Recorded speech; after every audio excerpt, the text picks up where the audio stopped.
Hello and welcome to our live stream all about how to film videos on your phone. My name is Mike Chin. I am one of the directors of Stone's Throw Media, and we're going to be here with you for about an hour talking to you about how you can make your own video content.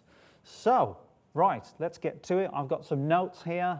It is a bit of a wing it day today because we have been so busy filming non-stop. So we just wanted to make sure that we get all this content ready for you. So I have to revert to my notes today. Okay, so we're here today. We are live, so we actually are in a real room. I'm talking to you completely live. There are things going on there. The crew can wave, just give us a wave. They're very stressed at the moment, so they're not going to give us a big wave. So we can take questions and answers. So if you do have any questions regarding filming on your phone or filming just some stuff generally for your business, then then just send them in the comments, and then they'll get handed to me via fairies or whatever. I'm not sure how, but they will get to me at some point, and then I can answer those questions for you towards the end of the live stream. Right, let's talk about what's coming up. So I've got quite a lot of content to go through. The first thing that I'm going to go through is I'm just going to show you some examples of how a bad video on your phone might look, and how we can make that better, and how we can make that good. So just bad, better, good. I'm just going to literally show you those and skim through them at the same time and just point out some obvious things. Now, it is just me like trying to sell my car. That's my example. But hopefully my points will come across, and it will become pretty obvious how you can make videos just better, just with a few little steps really. Then I've got some do's and don'ts while filming with your mobile phone, the benefits of using your phone, the different types of videos. I'm going to get Matt up here. He's going to talk about the different types of videos that you can make on your phone. And then kit talk. I'm just going to talk about maybe some extra bits of kit that you could buy to support you when you're making your videos. How to sort of film interviews, sort of general points. I've got some little tips on framing. And cutaways. What are cutaways? Or some people call it B-roll, so I'm going to talk about that. Then I'm going to edit a video live on my phone, sort of just re-edit the car video that I'm going to show you soon, live, super quickly, and then we're going to talk about the offer at the end. So we've got a little bit of an offer and a platform which you can subscribe to, where you can basically just get a bunch of videos, and it just tells you lots of tips and tricks of filming on your phone. So that's the content today. Do remember to leave a question if you've got anything as we're going through, and they will get passed to me by fairies over there, I think. I don't know how the question will get to me. Right, time to manage your expectations. Now, when you're filming on a phone, it's going to be tricky to achieve everything. People say to us, oh, can I do this? Can I do that? Just using my phone. So if we get this is our show reel on the screen right now. This is what we played at the start of the stream. Now, it's going to be very difficult to achieve this. Now, believe it or not, people do say, oh, can I do an animation on my phone? Can I do this? Can I do that? Well, the answer is probably yeah, but it's never going to be quite to this standard. So we want to make sure that we give you a realistic idea of what filming on your phone means. So if we load up a video that I filmed just before lockdown, this was at an event where we got to meet Sebastian Coe, and it was, this was pre-COVID, so this is when you could actually like touch and lick people. And there's a very large image of my head. I know this is very inappropriate here, but basically we just go to an event in Birmingham. We meet Seb Coe for like, I don't know, 2 seconds, and we hear him talk. And I just made a whole vlog of the video. So this is, this was me just sort of making that together. So this is more realistic of what you could do. But also we've got some examples later on when Matt comes on of what customers have done with filming things on their phone. So you can get quite a lot of varied stuff while just filming on your phone. But the thing is, your phone, it doesn't control, it tries to automate everything. So it just assumes that you don't know anything about filming. So it tries to control the light, it tries to control the focus, and it takes all that control away from you.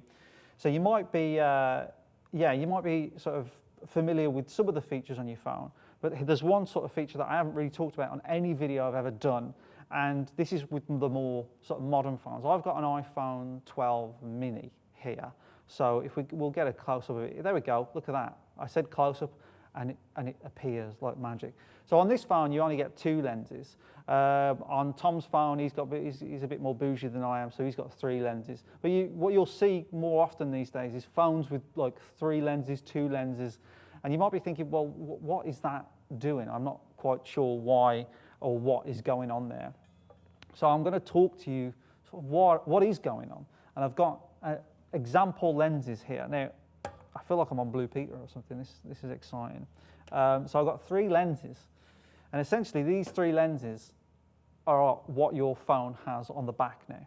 Now you might be thinking, wow, these are like very different in terms of size. It's not all about size, trust me. But anyway, if you look about this lens, this is probably your standard lens on your phone. This is the one that you've probably had like all this time. You know, it does a good job when you're taking photos outside. You can take good photos of people. It's sort of an all-rounder lens. So it's kind of like a mid to wide lens. So that would be that one. But the extra lenses, now the one that I have on the back of my phone, because I've only got 2, is this one, which is a wide lens. So this wide lens, it really makes the angle wide, so I can really see the edges, and it'll make everything look just super cool. They use this a lot with, you know, when they're taking pictures of your house to make the rooms look bigger and so on. So a bit of a trickery there. And then the extra lens, what you get on the bigger phones, is essentially a downgrade of this. Now you might be thinking, okay, this is ridiculous. This is a huge lens, but really it's just more sort of focused in. It's looking further ahead, so then it can swap seamlessly.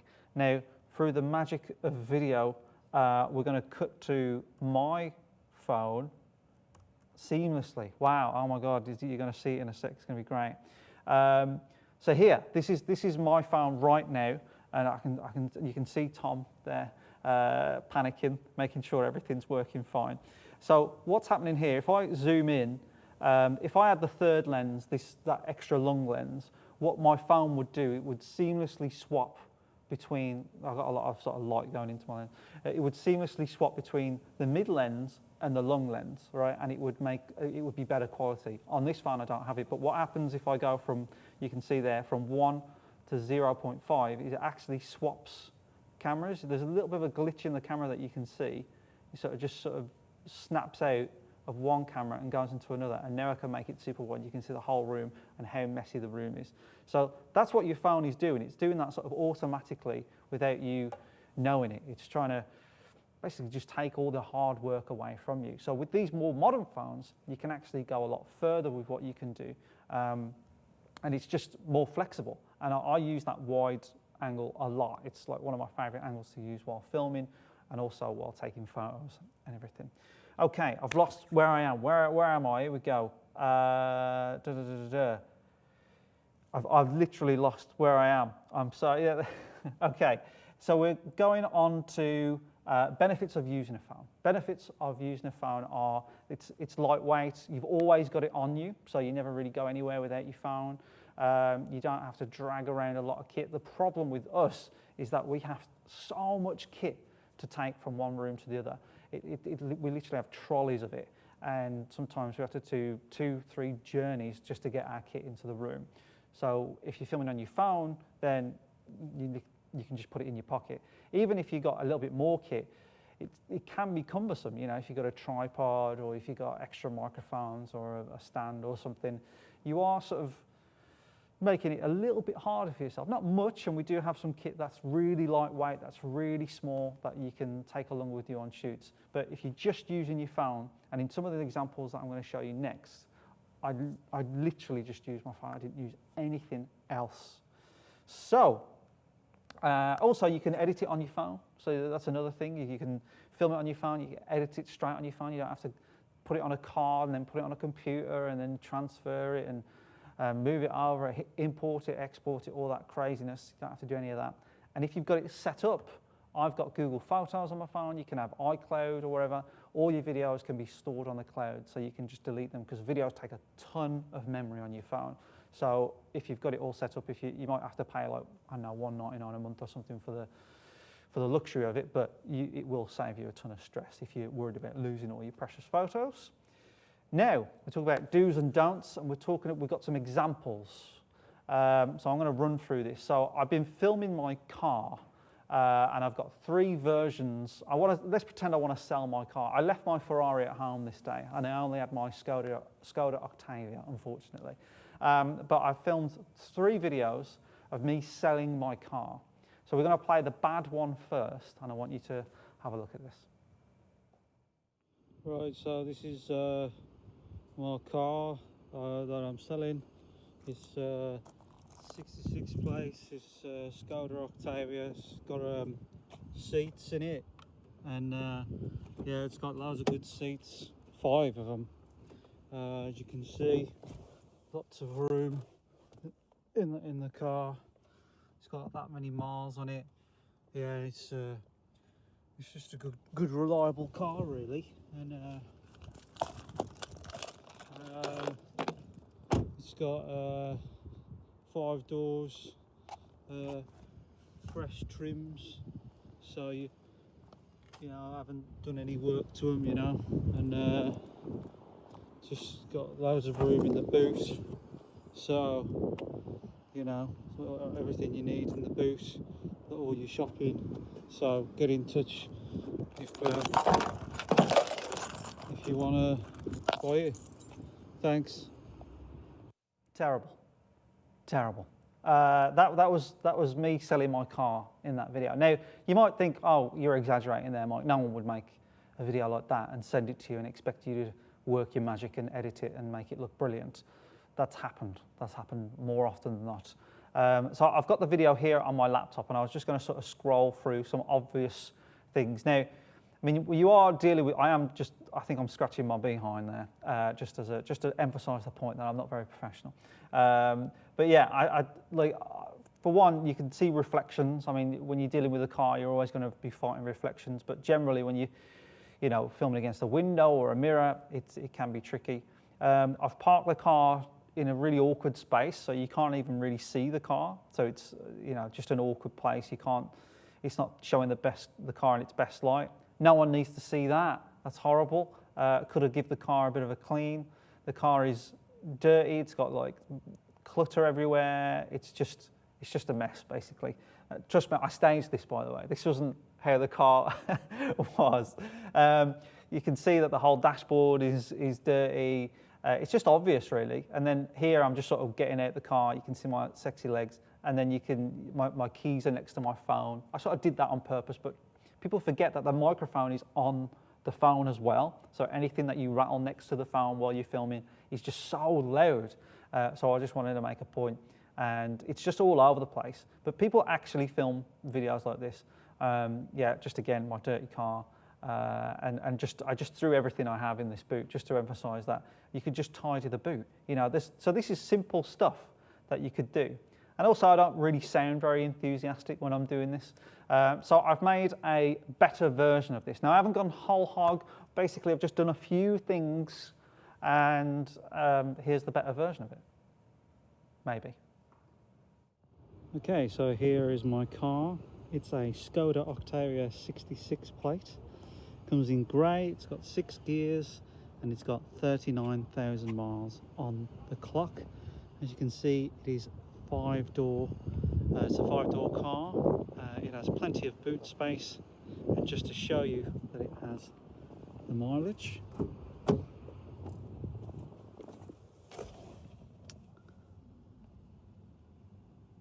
There it is, 39,189. I like to keep it in good nick, nice and clean, making sure that I look after it. I've had it serviced every year since I bought it. Just to show you the boot. Lots of boot space for your shopping. So please get in touch if you'd like to buy it. So there you go. I haven't really done a lot there. I turned the car around, that was one, just so you could actually see the front of the car. I gave the car a wash. That was another one. Just simple stuff. This has got nothing to do with how you hold the camera, by the way. These are things that are just obvious steps, and people think it's all about how you hold it, how you film it, and da da da da da. but these are just easy things that you can get done that come across better on camera. It just makes the visuals a little bit more standouty. That's a word that I've coined. So yeah, you know, I've framed the car better. You can see it a little bit better. I've still got you can hear the wind in the video. You know, I am outside. I'm talking as I'm filming, so you can't really avoid that on your phone unless you get a better mic. You see a little bit of reflection here, but I keep the reflection time very low. So it's just, you know, yeah, you see a glimpse of it. But in the last video, I literally started it where you could just see me in the window constantly. So I just keep that time very low. I'm a lot more clear on how I'm speaking. I'm a little bit more enthusiastic. I sound like I want to be there. I sound like I want to sell the car. I sound like I like the car, which I do, by the way. And also, I've just tidied up a few things. There's my snooker cue there. It's yeah, all the gear and no idea with snooker, but you get the gist. You know, I just sort of tidied things up. Nothing really different about the video. I just presented myself better. I presented the car better. I moved the car so it looks better. So that really is minimal. I did a few things and already the video is a lot better. And a lot of car dealerships do this. Sarah, who's just bought a car, very exciting, got a video when, you know, oh, your car's ready, so-and-so. When I bought a car, he sent me a video of the car and it was sort of like this and it was perfect. It was just the job. So if I was just selling a car, I think that would be great. But if you're somebody who's in a business role, or you're thinking about like a product video, or you want to show off a new building that you've got, these are the kind of things that you should be thinking about. Now, have a better version of this. So this is, well, I call it the good version. So this is probably a little bit overkill for a car, but the point that I'm trying to get across is with a few more steps, you can make the video look even better. So let's have a look at that. This is my Skoda Octavia in grey. It is a 1.2 litre engine and it has one previous owner before me, which was the Skoda garage itself, as it was used as a company car. I like to make sure that I keep it nice and tidy, and I've made sure that I'm up to date with its service logbook, which is included. I mainly use it for work and some long trips. It's got 39,000 miles on the clock, and I like to make sure that all the necessary things are topped up and checked regularly. Changed the oil a few times when owning it as well, whenever I've took it to the garage. The boot is one of my favourite features of the car. It's absolutely huge and always plenty of space to fit everything you want. It also has an extra cigarette lighter in the back for a rear dash cam or anything else you might use it for. And when the chairs are folded back, it's perfect for if you're moving furniture or you just need some extra space. It also comes with an extra spare tyre as well. It's been a really reliable car and I'm selling it for £9,500, so please leave a comment if you're interested. Thanks for watching. Right, there you go. So with a few steps, you can see the complete difference in those videos. So, I mean, I don't want to get into the whole, do you film horizontally or vertically? The short answer is, if you're using horizontal if you're using it in multiple places, vertical if you're just using it on one platform solely. Anyway, that's a different debate. That's a whole nother live stream, we don't get into it. So here, I did film horizontally. I could have filmed vertically, but cars are long, flat objects, so they're a little bit easier when you film horizontally. But it's not always the case if you're filming in the car, blah, blah, blah. So all I did here is just got a bunch of shots of the car. I moved it again, so it even looks even nicer. I moved the wheels a little bit so it looks a bit nicer. And I just got a ton of shots. And what this allows me to do, because I'm not pressured, because I've pressed record and I'm just filming and going for it, I've got time to think. And because I had time to think, I thought about extra things that I could film. So for example, yeah, I film all the dash and, you know, the door and everything looks a bit more tidy. I forgot to film the engine in the last video, right? So I was like, of course, people would like to see the engine. So because I can start the video, I had time to think, oh, actually, yeah, I could film the engine. So I opened the engine, filmed that. And then I was like, well, what else have I forgot? The boot was one that I included last time. But what about if I fold the seats down? I completely forgot about that. I had time to think about it. And I even forgot about another one, which I could have showed the spare tyre, but I managed to mention that in the voiceover that I recorded later on. Also about the voiceover, you can see me in the reflection there, so it's quite funny. But in the voiceover, instead of just going from memory and just recording it and going and hoping for the best, I wrote it down in a quick Google Doc, and I read it out when I was editing. So it was even easier for me to point out some of the things that I forgot. So I forgot to film the spare tire, but I could mention it in the voiceover.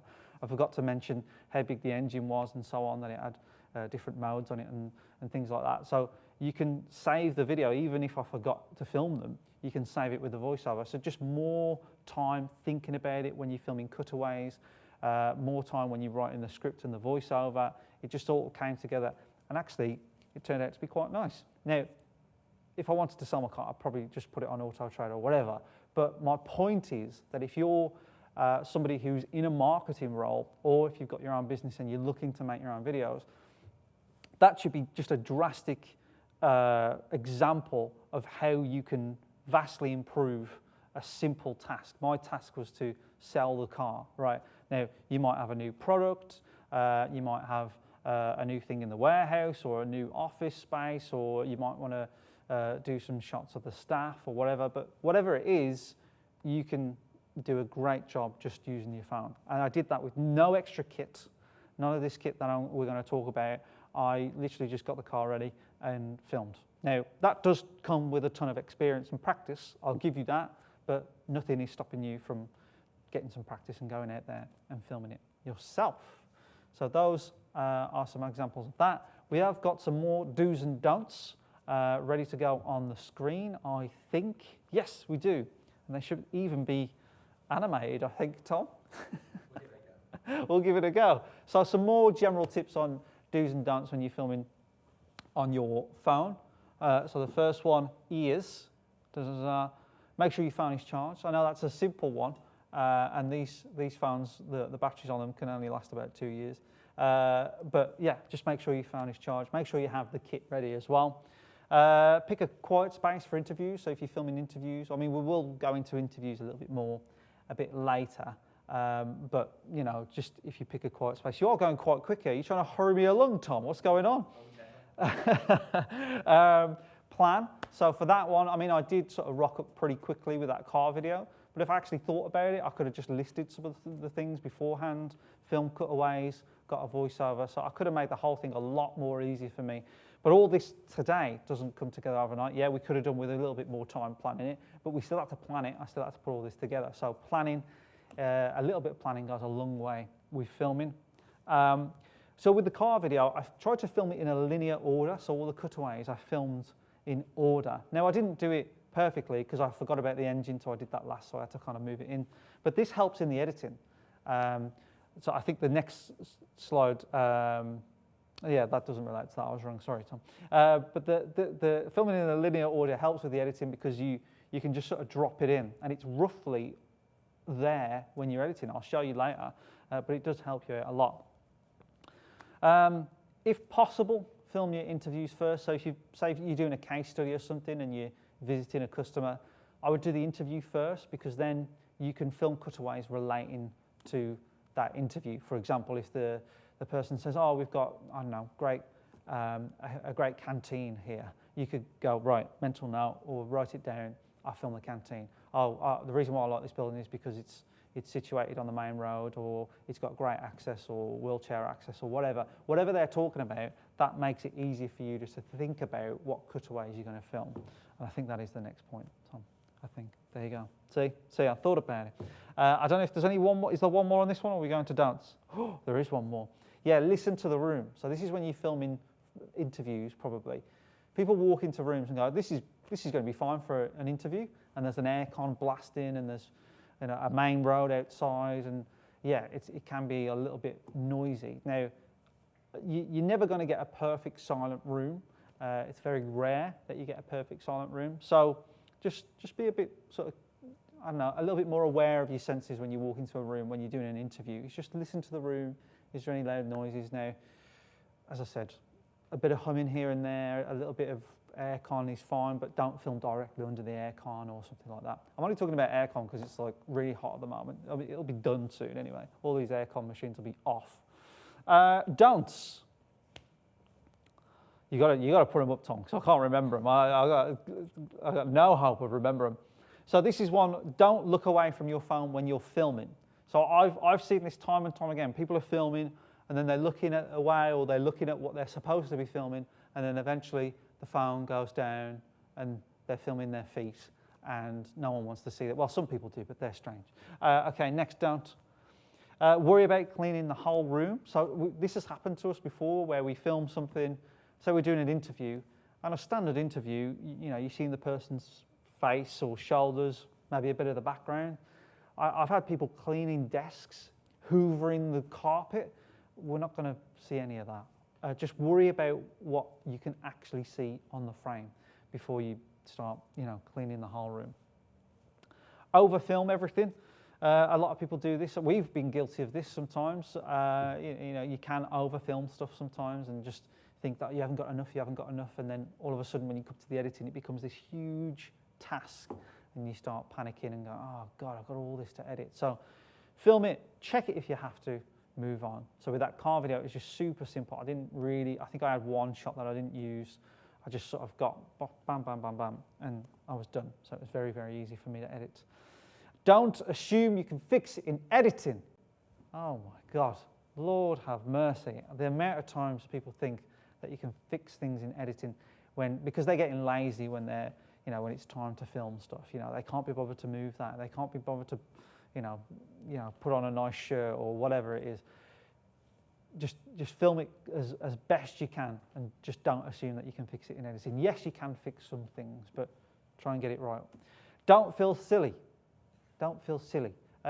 Filming can be a little bit of an odd thing sometimes, especially when you're filming cutaways and you're just standing there. I often say, like, you know, when you're filming something, you feel a bit odd because you feel like everybody's looking at you, but no one really cares. Everybody films everything these days. Also, if you're interviewing somebody, they're going to feel silly.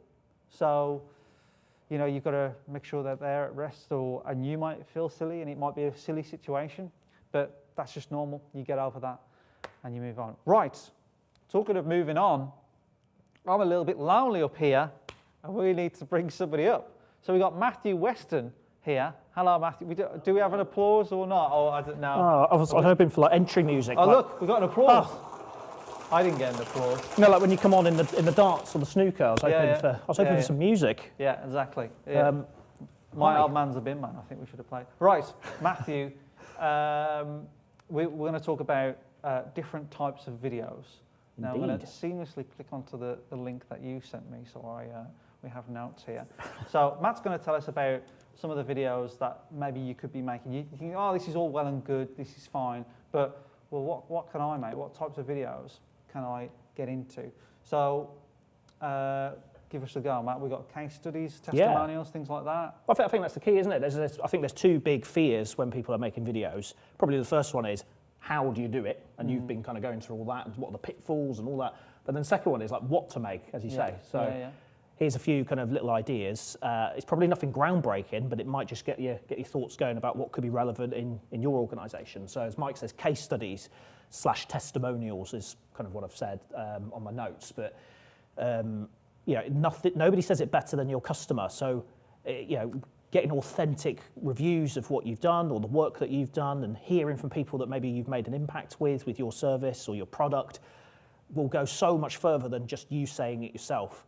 So try and build those up. Are brilliant for social media, brilliant for the website, and people are going to do their homework about you because they can in 2021. When people are making an important buying decision, they are going to be doing all sorts of reading and watching.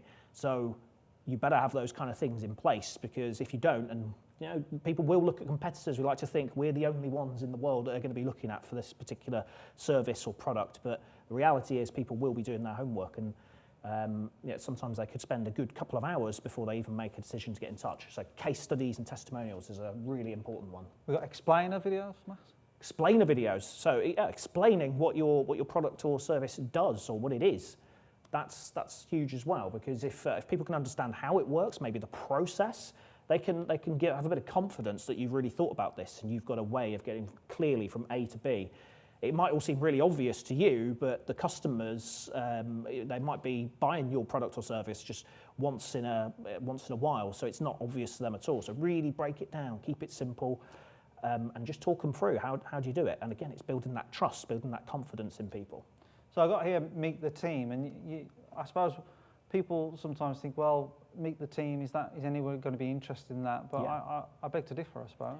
Well, I think people want to know who's behind the scenes creating the things, or sometimes people, maybe they're in a manufacturing company, but you have some real experts behind the scenes that will know all sorts about how to, maybe it's something to do with engines in cars or something like that, and these people will have abundance of knowledge and stories, and the people who are buying those types of things. I was at a classic car company recently, and I was talking to some of the guys there, and the stuff they know, I know that the end users will want to be able to hear from those kind of people, because if they do, they'll have a confidence that, Rick and Dan or Joanna, whoever's working on it, they really... Whatever names, I'm just throwing names out there, they really know their stuff, and people want to buy from people, and they want to buy from experts, I suppose, as well.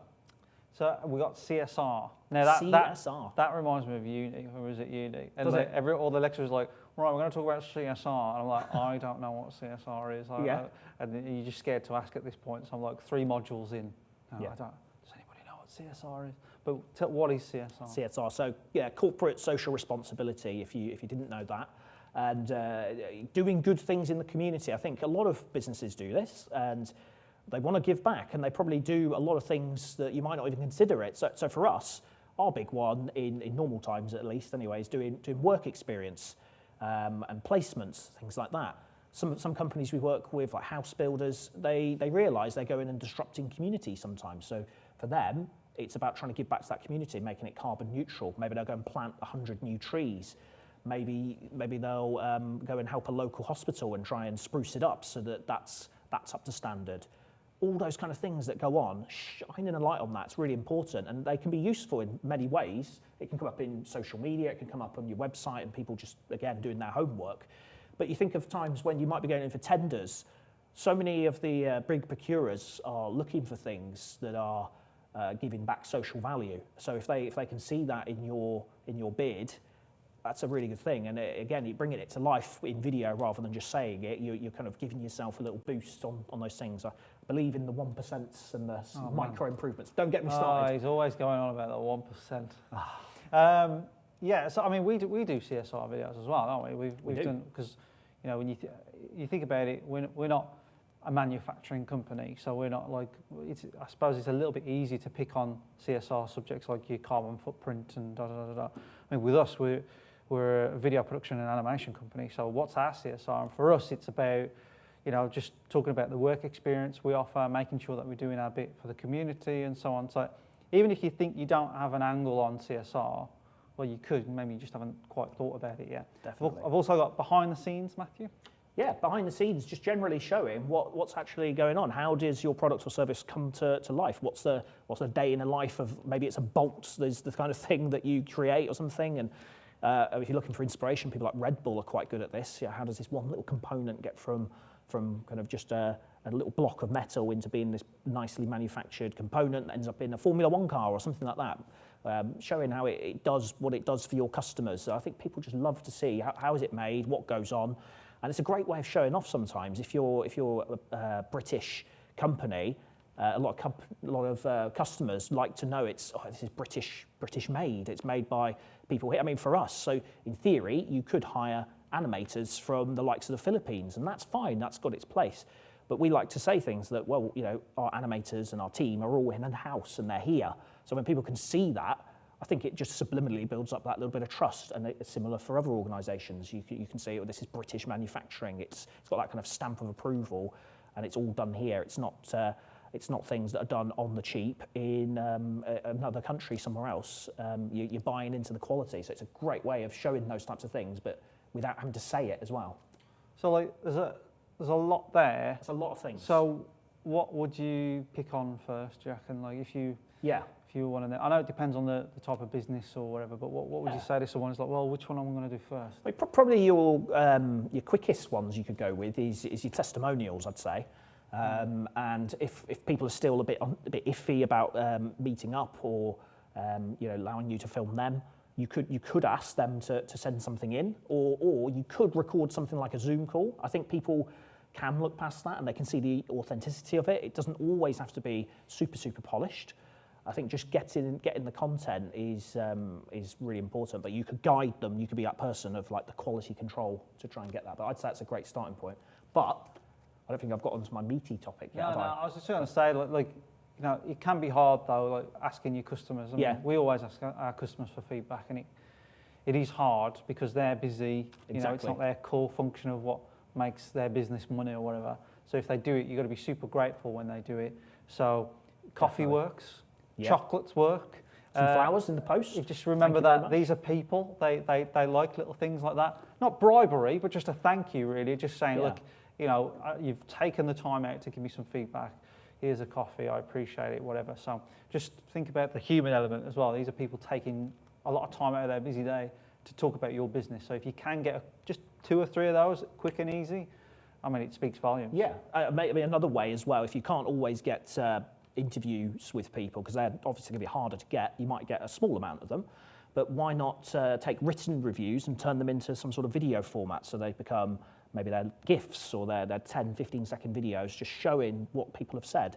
And you can kind of repurpose the content that you've or the reviews that you've already had into new content. Right, I'm going to unleash the book. Uh-oh. Right, so Matt, I think you sleep with this book. I do, right? yeah. I got married to it recently. Yeah, you got married to the book. Matt loves this book, all right? So I'm just going to step back and let you talk about the book. Oh, it's a big build-up. Right? Because he doesn't get this opportunity to talk about this book around me very often, because I'm like, just shut up about the book. But to be fair, a lot of our customers do enjoy listening about the book because it helps a lot with where to go with your marketing. So Matt, take it away. Yeah, so I think the ideas we've already talked about are definitely some good starting points, but I think it's probably the most obvious thing to tackle for what kind of content could you make with videos. And it's as simple as this. It's answering your customers' questions and making that into videos, making that into articles, and just helping people. And it's obvious when you think about it. And some of our most popular content, this is before I read this book, I will reveal it in a minute, but before I read this book, one of our most popular videos was just explaining what is a rotoscope animation. And it's this real quick video we did, and it was just, it's this particular type of animation style. It's really cool, but a lot of people don't really get it. So we wanted to make a video to demonstrate what it is and how it works. And it's one of our most viewed videos, and that's no coincidence, because when people are interested in a particular service, product, or they get really like they're drilling down, they're getting educated, they're not animators, they're not video creators, but they're starting to understand the different things that go into it. They're doing their research, they're looking on YouTube, they're looking on Google, YouTube owned by Google as well, I'm sure you are aware. So they're really drilling into all of these areas, and so that was a mistake one that we did. But since reading this book, and there it is, there you go. They Ask You Answer. I wish I'd written it. It's not me trying to sell on something that I've done. Don't worry. It's a guy called Marcus Sheridan. He's quite an eccentric kind of character, actually. If you ever get a chance to see him, there it is. Oh, look at that. Look at that. I think there's a newer edition since. So this is brilliant, because this guy Marcus talks about how he used to work for a swimming pool company. Swimming pool, Matthew. Swimming pool. What's that got to do with anything? That's a great question. I'll answer it. So he talks about in 2009, this particular business that sells swimming pools was really struggling. And he talks through that journey of what they did to turn that around. And it all started with answering loads and loads of questions. So Marcus would have lots of meetings, sales meetings, hearing the conversations that would come through on the phone. And he just tried to address all those questions. And he started off making articles. Then I think he'd start turning them into videos later on. And he worked out a bit of a formula of what works and what doesn't. I think he was almost throwing everything at the wall, and some of it would stick. But in this book, he kind of he breaks it down in a really nice way and gives you some real life examples of how this works. But he talks through things like pricing being probably the number one thing that people want to know about. So in our world, in video production and animation, a lot of companies keep their cards close to their chest, and they don't want to reveal their pricing. And to be honest, that was, I don't know if it was us, but we didn't say about pricing. And our main reason is because there's that many different variables. So it's like, well, you know, I could put a price up on the website, but how much use is that going to be to somebody? Because it's different for everybody.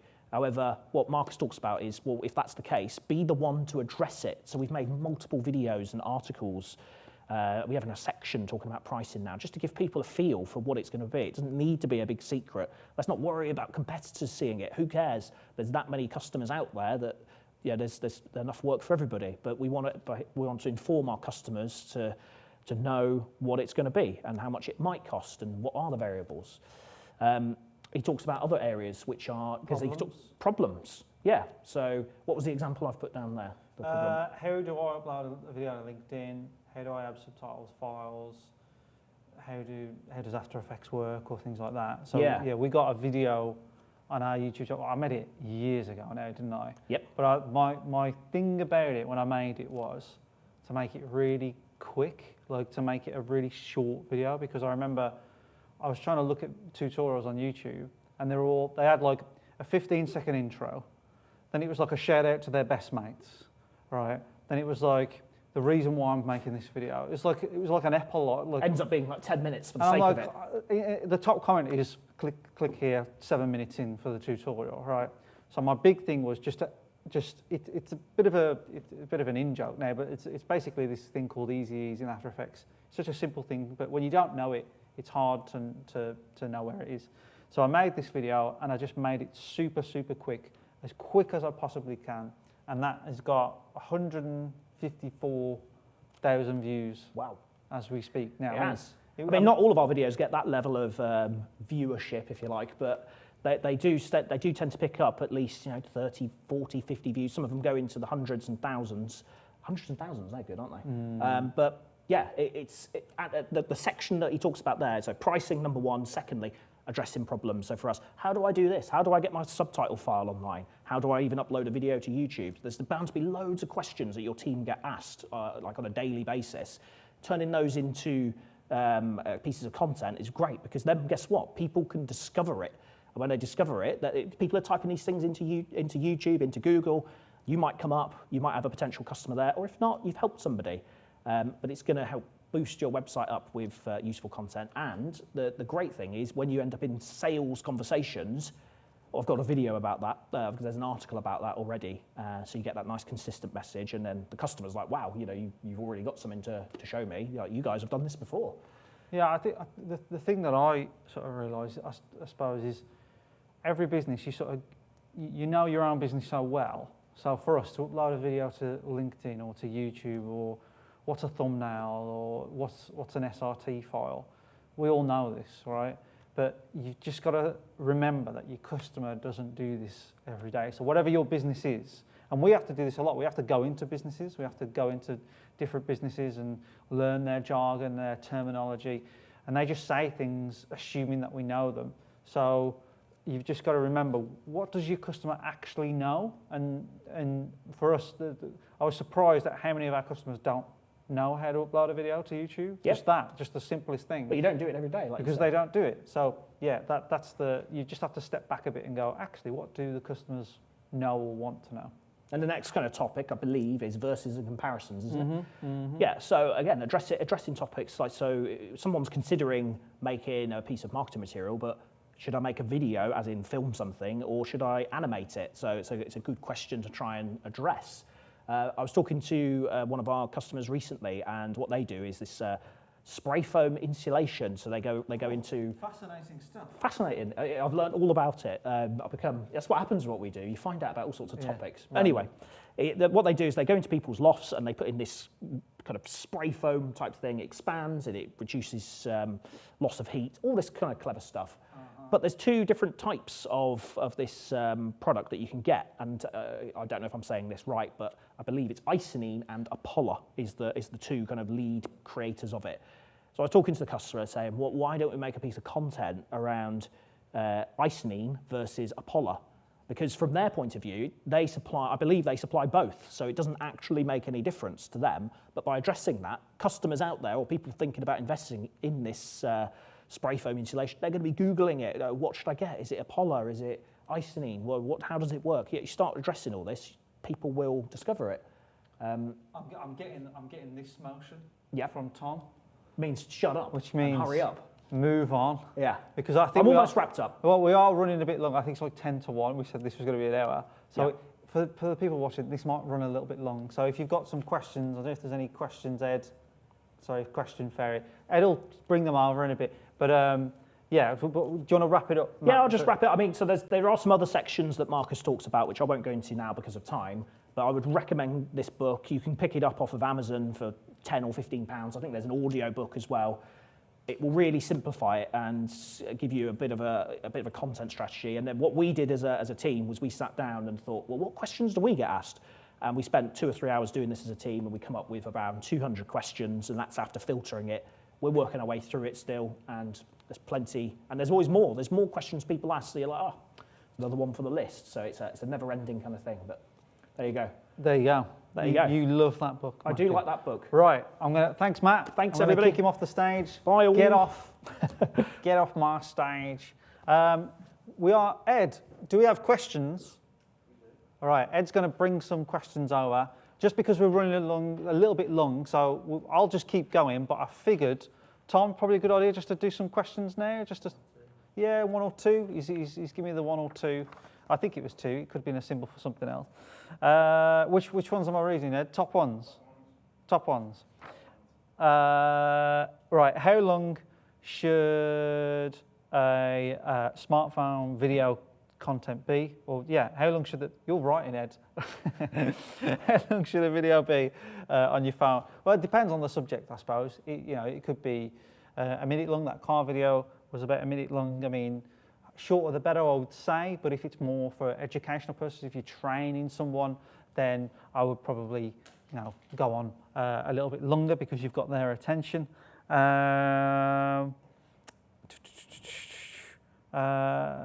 Okay, I'm reading this as I'm doing it. What's this one from Dave? Ed, did you? Oh right, okay. Oh, he's doing a bit of banter, yeah. So what he's saying is we filmed something with a little bit of something with Dave, and there was some people next door, and I had to very politely tell them to be quiet. Now I think they had like a party going on or something next door, or it was a Friday pretty much. So I had to. Sometimes you have to, go into a room full of strangers and tell them to shut up. That's normal. How much do you need to spend on kit? Well, what a fantastic question that is, because we're going to move on to kit talk. Now, if I had more time, I would have made a jingle. It would have been fantastic. So just imagine that happened for a while. And then we're going to go to one of our landing pages, which is on my laptop. So there you go. So this is a landing page that we've created. It's on a website called kit.co. And it's /Stanstone Media / film it yourself kit with dashes in between. We'll put a link to it in the chat. I think Ed can do that at some point. Someone will do that at some point. There'll be a link to it in the chat. But really what this is, it sort of collates all the kit that we recommend to buy if you wanted to support filming on your phone. You wanted to just get an extra few bits and bobs. Now, I haven't gone into great detail with this kit yet. But we have put like a phone on there, like a Google Pixel phone. It's a very good phone. It's probably one of the sort of cheapest, but also in terms of quality, the best. There's a bit of a balance. Obviously, this is a spare phone, so maybe buying an iPhone would be a little bit too mad. It's very expensive. So a Google Pixel would be a good medium.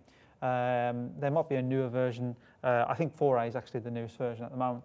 And then like a little holder for your phone as well, so you can see. Here, there's a little sort of clip for your phone. There you go, you can see it now. A Manfrotto tripod. I've got this one for at home, sort of like filming whatever. There's an Amazon Basics tripod. This is like it's like 15 quid tripod. Does everything you need. It fits with this clip that I mentioned here. And also you can buy this rig and you can clip your phone into there and you can add a few extra things on it. But also you can buy a clip-on mic. So the mic that I have on now is, some people call it a lapel mic, some people call it a clip-on mic. And you can use one of these for your phone. But if you really want to upgrade your kit, I'm just going to skip down to this one. So this is a Rode mic. So just to break the fourth wall a little bit, what I have here, this is a clip-on mic, right? So I try not to touch the aerial because Sarah shouts at me. But this mic is being put into here and then wirelessly sent over to the sound desk, and then it's going into the soundboard, right? So you can kind of do your own version of that using this kit there. basically you can plug in a lapel mic, so a mic like that, into one of those, clip it on, and then the phone can be on the other side of the room, and you can pick up the microphone there. So just perfect audio. So a really handy piece of kit. There it is over the right. If you're filming in like sort of events and things like that, you can buy a little microphone. There's even little blue and green backdrops that you can buy. You can buy a white and black backdrop, which are nice, and so they just pop up. The hardest part about those is just folding them back up, so you'll get used to it. A bit of a ring light to make you feel like you're a TikToker, and just a small sort of RGB light as well. So there's a ton of kit that you can get.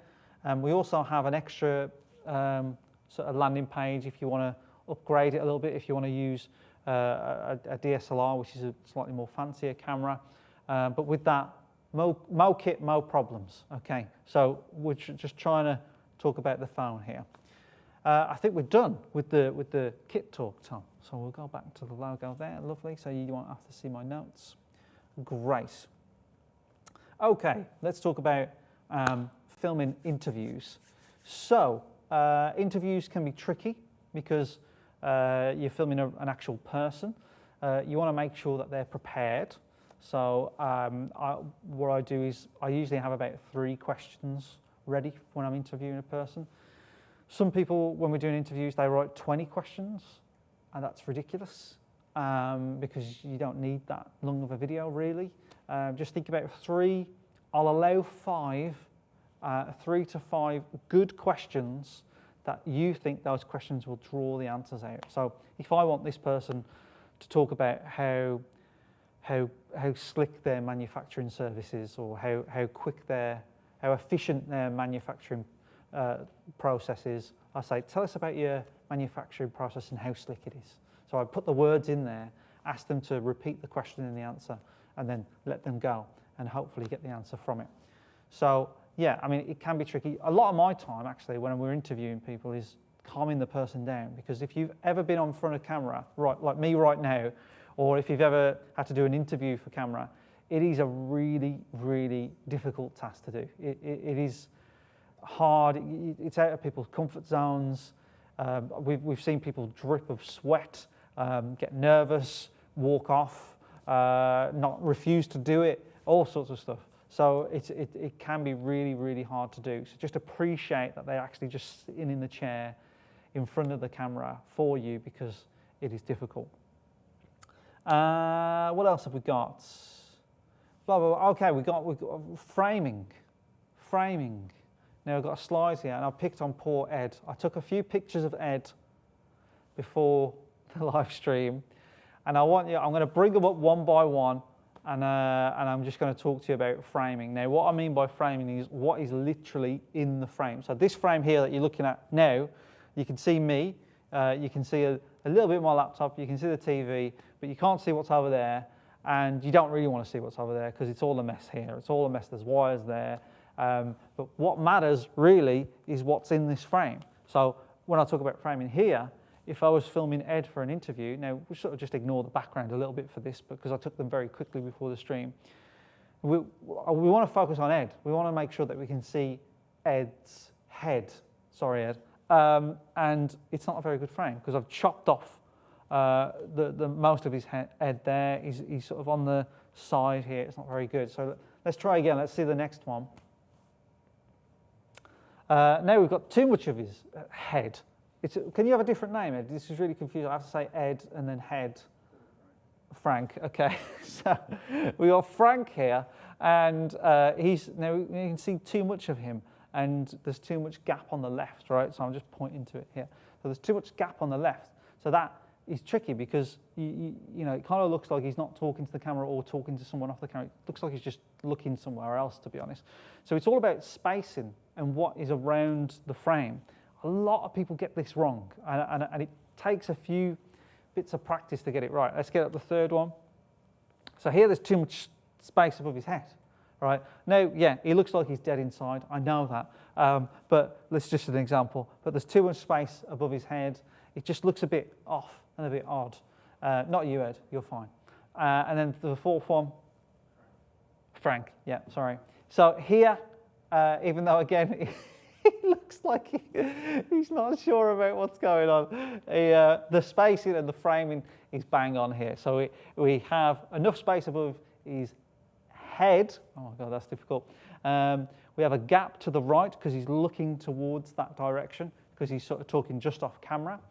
And that's perfect for an interview, especially an interview where somebody's just talking to someone off camera. If somebody's talking straight to camera, which is very difficult to do, which is, yeah, it's just difficult, I would probably put them in the middle of the frame. So it just gives you a good idea about framing. Just 4 examples, and it literally is just a twist of the turn of the tripod or just a little slight movement on the phone, and all of a sudden you've got the better framing option there. So it's just something to think about, making sure that you get that right when you're thinking about it. Okay, cutaways, B-roll.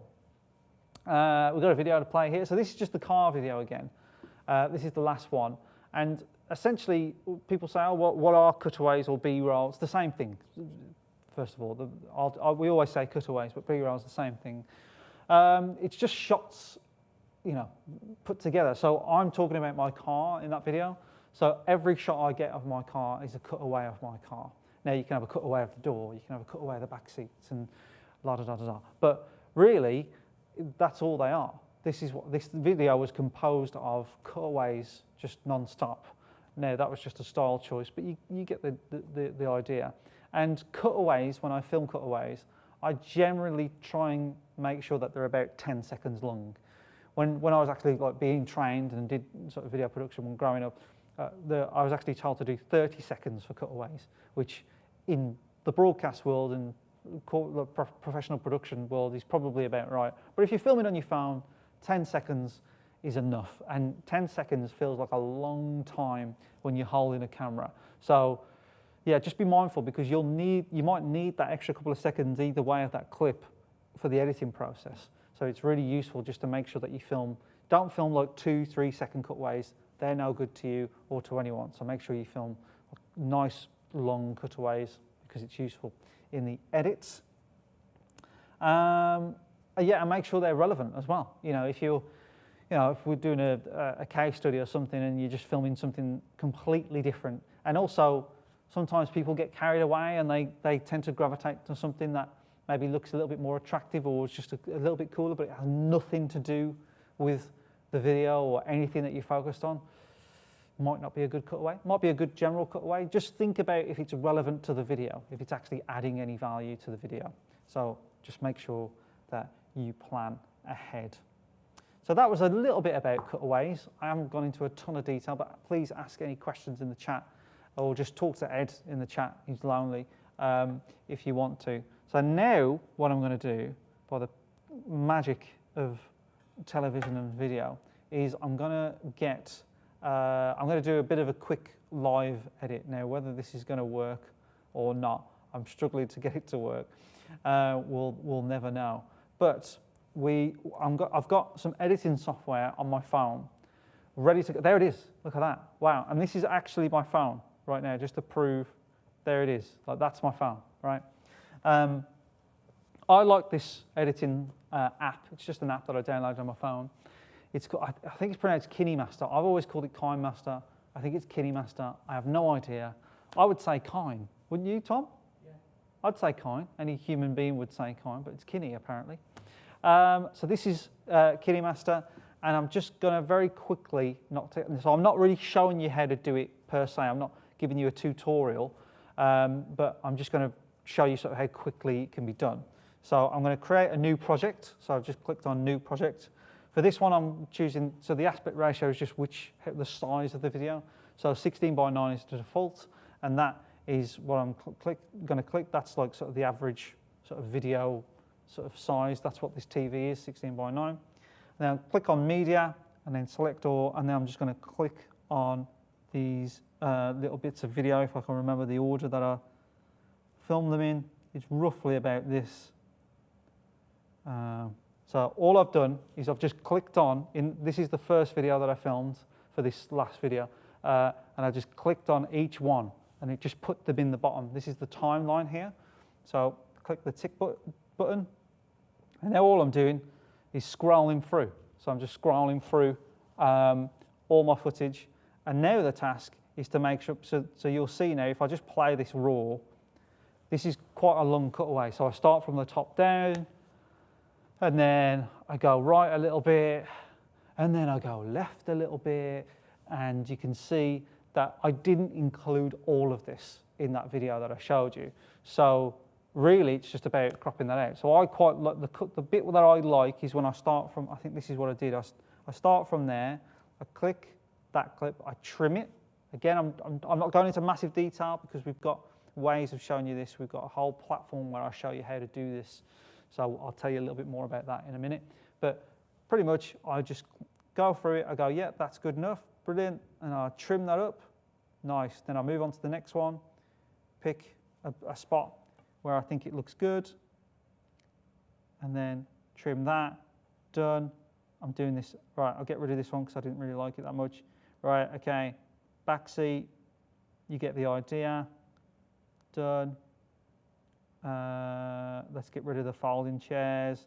Engine, and I think I'll go close to the engine, and so I'm going to trim it from there, and then it does a little plan all the way across, and I'll just trim the end of that.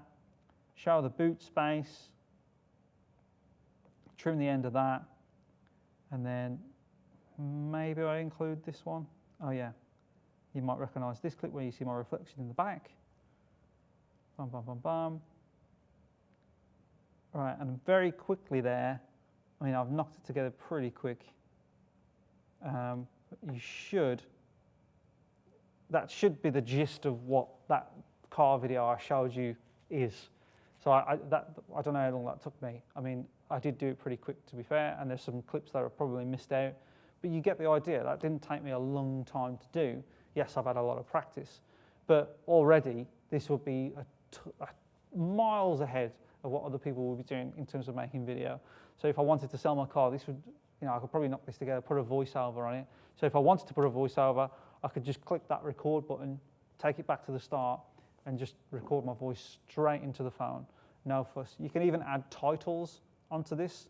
So let's add a title for a laugh, because we can. My lovely car. There you go. So you can add titles, you can change the font. There's so many. So it has all these different fonts. Let's pick a terrible font. Is there Comic Sans? Chalk Dust. This is what not to do. Right, never pick this font, ladies and gentlemen. My lovely car. There you go. I think you can animate it as well. Not that you would. But I'm just trying to show you that this is just quite a flexible editing tool, and it's so simple. So there, the text was too long, so I've just trimmed it to there, so it goes off on that clip. It's really quick, really easy to do, and yeah, with a bit of practice, it does take practice. But if you just start with a simple, short video, you'll already get the gist of it. You can add pictures into it.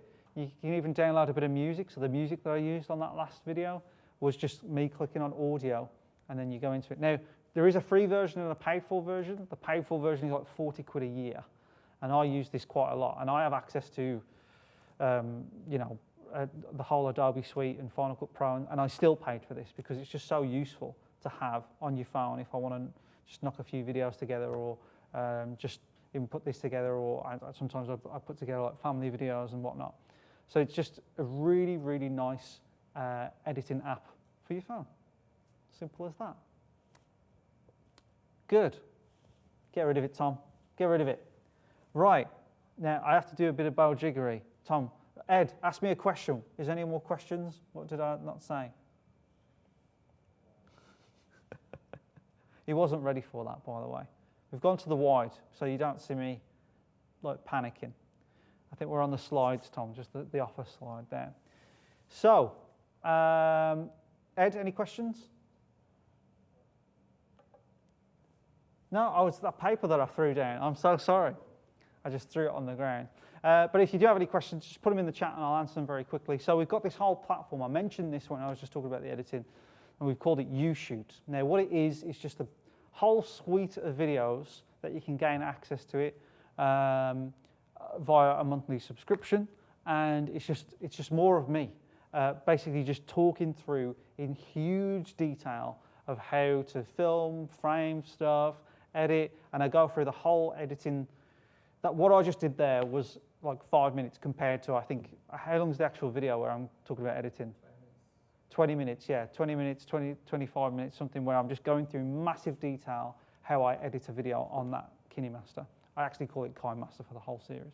But yeah, just a ton of stuff that I go into. I talk in depth about the kit, just about how to film an interview. We do examples and all sorts of stuff. I think there's roughly about 70 odd videos in there, and we're going to add to them at some point and create more. But also, just we want to wait for people's feedback on maybe more videos that we could make. So that's available to people. But we've got an offer, haven't we, ladies and gentlemen in the room? There's no hype in the room at all. Thank you. There you go. Thank you. Wow. Tough crowd. There you go. That made me jump then, Tom. I think if we go to the slides, Tom. Wow. So we've got an offer. Anybody watching this stream can get a month free of YouShoot if you contact us this week. What day are we on? Tuesday. Oh yeah, you got plenty of time. I was thinking it's like Friday or something. If you contact us this week, you can get a month free of YouShoot.